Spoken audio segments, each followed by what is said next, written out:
ఇక కాళేశ్వరం ప్రాజెక్టు విచారణకు ఏర్పాటు చేసిన కమిషన్ కార్యాచరణ మొదలుపెట్టింది. Commission chairman justice PC Ghosh హైదరాబాద్కు చేరుకున్నారు. ప్రాజెక్టు సమగ్ర స్వరూపంపై ఆరా తీశారు పీసీ ఘోష్.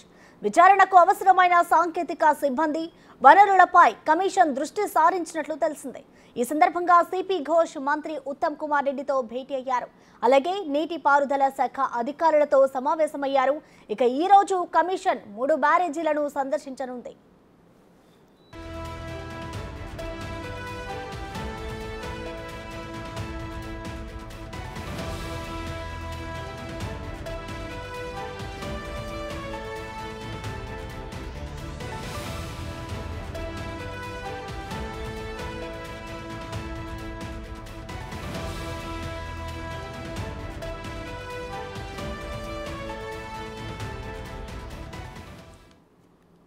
కాళేశ్వరం ప్రాజెక్టుకు సంబంధించిన సమగ్ర సమాచారాన్ని కమిషన్ కోరింది. దీంతో నీటిపారుదల రంగంపై ప్రభుత్వం విడుదల చేసిన శ్వేతపత్రం, 3 బ్యారేజీలపై విజిలెన్స్ విచారణ సమాచారం, ఎన్డీఎస్ఏ నిర్వహించిన విచారణ వివరాలు, కాగ్ నివేదికలను అధికారులు అందజేశారు. మేడిగడ్డ, అన్నారం, సుందిల్లా బ్యారేజీలకు సంబంధించిన నివేదికలను కూడా సమర్పించారు.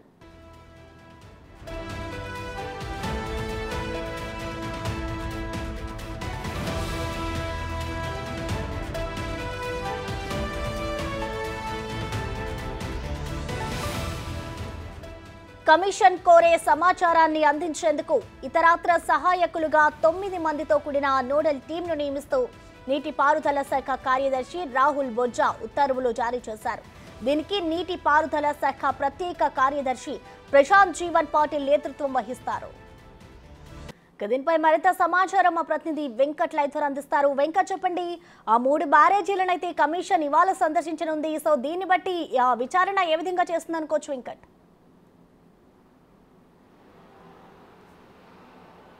ప్రసన్న, కాళేశ్వరం పైన జ్యుడిషియల్ విచారణ వేగవంతం అవుతుందని చెప్పుకోవచ్చు. అందులో భాగంగానే జస్టిస్ పినాకి చంద్రఘోష్ చైర్మన్గా వ్యవహరిస్తున్నారు. మొత్తం పూర్తి స్థాయిలో సమగ్రంగా విచారణ చేపడతామంటూ కూడా ఇప్పటికే ఆయన స్పష్టంగా తెలియజేయడమైంది. ఇవాల్టి నుంచి దాదాపుగా ప్రజాభిప్రాయ సేకరణ చేపట్టడానికి ఇప్పటికే బహిరంగ ప్రకటన ఇచ్చారు. మొత్తం రాష్ట్ర వ్యాప్తంగా కాళేశ్వరం ప్రాజెక్టు పైన ప్రజలు వారి వారి రూపంలో ఫిర్యాదులు చేయొచ్చు. నేరుగా బీఆర్కే బొరుగుల రామకృష్ణారావు భవన్కి వచ్చి 8వ అంతస్తులో నేరుగా ఫిర్యాదులు కూడా చేయొచ్చు, లేదా పోస్టల్ ద్వారా కూడా పంపించవచ్చు. దానికి మీరు చేసే ఫిర్యాదులకు సాక్ష్యాధారాలు ఉండాలి. అఫిడవిట్ రూపంలో ఫిర్యాదులు చేసుకోవచ్చు. అవి పరిగణలోకి తీసుకుంటామనేది స్పష్టంగా వాళ్ళు చెప్పారు. ఇవాల్టి నుంచి ఈ నెల 31 వరకు ఫిర్యాదులు తీసుకుంటారు. ప్రధానంగా ఇందులో ఒక 4 అంశాలు పరిగణలోకి తీసుకుంటారు. మొదటి అంశము వచ్చేసి ఎన్డీఎస్ఏ ఇచ్చే రిపోర్టర్, ఏదైతే జాతీయ డ్యామ్ సేఫ్టీ అథారిటీ ఏదైతే ఉందో ఆ ఎన్డీఎస్ఏ ఇచ్చే నివేదిక మొదటి ఆధారంగా తీసుకొని విచారణ కొనసాగిస్తారు. రెండవ అంశం విజిలెన్స్ ఎన్ఫోర్స్మెంట్ ఇచ్చే నివేదిక కూడా ఇప్పటికే ఇచ్చి ఉంది ప్రాథమికంగా.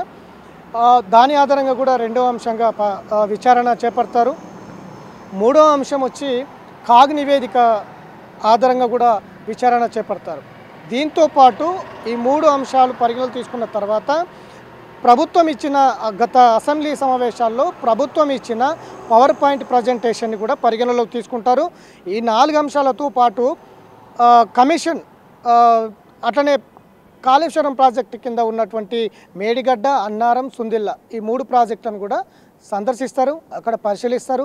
అసలు ప్రాజెక్టు వ్యయం ఎంత, ప్రాజెక్టు నిర్మించింది ఎవరు, ఎన్ని సంవత్సరాల్లో నిర్మించాల్సిన ప్రాజెక్టు ఇది, ఎన్ని సంవత్సరాల్లో నిర్మించారు, ఒకవేళ ఎందుకు ఇంత తొందరగా నిర్మించాల్సి వచ్చింది, ఎందుకు వైఫల్యం చెందింది, మేడిగడ్డ ఎందుకు పిల్లర్లు కొంగాయి, దాని కింద ఉన్నటువంటి అన్నారం ఎందుకు లీకేజీలు అవుతుంది, సుందిల పరిస్థితి ఏంటి, ఇట్లా పూర్తి స్థాయిలో పరిశీలిస్తారు. డ్యామ్లు కూడా ప్రాజెక్టు బ్యారేజీలన్నీ కూడా పరిశీలించిన తర్వాత ఒక అంచనాకు వస్తారు. ఆ తర్వాత ప్రజాభిప్రాయ సేకరణ కూడా చేపడుతున్నారు కాబట్టి ప్రజల అభిప్రాయాలు కూడా పరిగణలోకి తీసుకుంటారు. ఇవన్నీ కూడా సమగ్రంగా విచారణ చేపట్టిన తర్వాత ఇరిగేషన్ గత ప్రభుత్వంలో ఉన్నటువంటి ఇరిగేషన్ అధికారులు కావచ్చు, అవసరం అనుకుంటే గత ముఖ్యమంత్రి కేసీఆర్ని కూడా పిలిచి మేము డేటా తీసుకుంటామంటూ నిన్ననే స్పష్టం చేశారు. రోజు ఉదయం 11 గంటల నుంచి 3 గంటల వరకు జస్టిస్ ఘోష్ ఇక్కడే బీఆర్కే భవన్లోనే ఉంటారు. వారికి కావాల్సిన డేటాను కూడా సేకరిస్తారు. ఇది ఒక అంశం. దాని తర్వాత కాళేశ్వరం ప్రాజెక్టులో నిర్మాణ సంస్థలు ఏ విధంగా నిర్మాణం చేపట్టాయి, నిర్వహణ ఏ విధంగా చేపట్టాయి, అసలు వైఫల్యం ఎందుకు చెందింది అనేది కూడా స్పష్టంగా ఆయా సంస్థలతోటి మీట్ అవుతారు. వాళ్ళ నుంచి కూడా డేటా సేకరిస్తారు. ఇదంతా కూడా ఒక సమగ్రంగా విచారణ చేపట్టిన అనంతరం అవసరం అనుకుంటే పొలిటికల్ లీడర్స్ ఇందులో ఇన్వాల్వ్ అవుతా కూడా వాళ్ళని కూడా పిలిచి విచారణ చేపట్టే అవకాశం ఉంది. ప్రభుత్వం కూడా ఇప్పటికే సహాయ సహకారాలు అందిస్తాం, ఎలాంటిదైనా కూడా ఇప్పటికే ప్రభుత్వం ప్రకటించి ఉంది. కాబట్టి జ్యుడిషియల్ ఎంక్వైరీ కాబట్టి ఇండిపెండెంట్గా ఉంటుంది.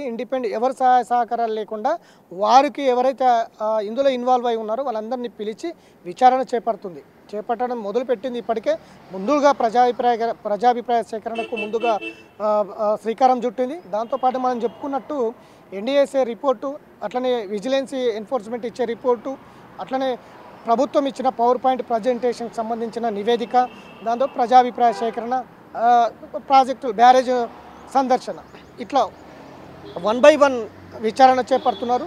నిన్న ఇరిగేషన్ ముఖ్య అధికారులతో కూడా సమావేశమయ్యారు. ప్రాథమికంగా కాళేశ్వరం ప్రాజెక్టుకు సంబంధించిన డీటెయిల్స్గా కూడా మొత్తం కూడా దాని మీద చర్చ జరిగింది.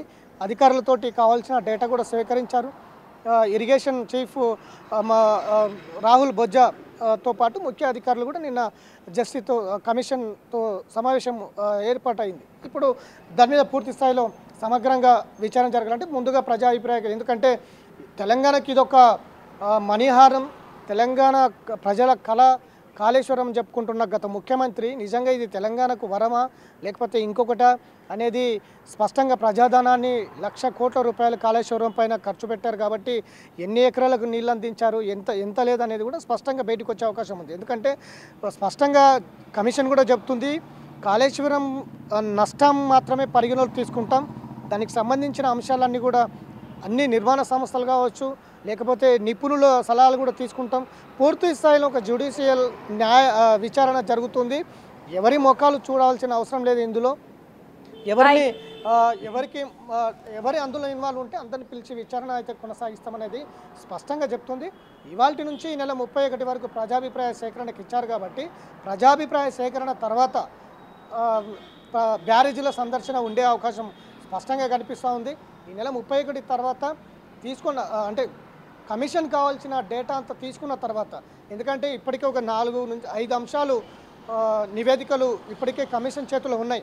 ఇంతకుముందు మనం చెప్పుకున్నట్టు ఎన్డీఏసీ కావచ్చు, విజిలెన్స్ ఎన్ఫోర్స్మెంట్ నివేదిక కావచ్చు, ప్రభుత్వం ఇచ్చిన పవర్ పాయింట్ ప్రజెంటేషన్ నివేదిక, దాంతోపాటు కాగ్ నివేదిక, ఇట్లా ఒక 4-5 అంశాలు ఇప్పటికే కమిషన్ చేతిలో ఉన్నాయి. కాబట్టి ఇప్పటికే మ్యాక్సిమం డేటా కాళేశ్వరం పైన డేటా అంతా కూడా మ్యాక్సిమం వీళ్ళ దగ్గర ఉన్నదని చెప్పుకోవచ్చు.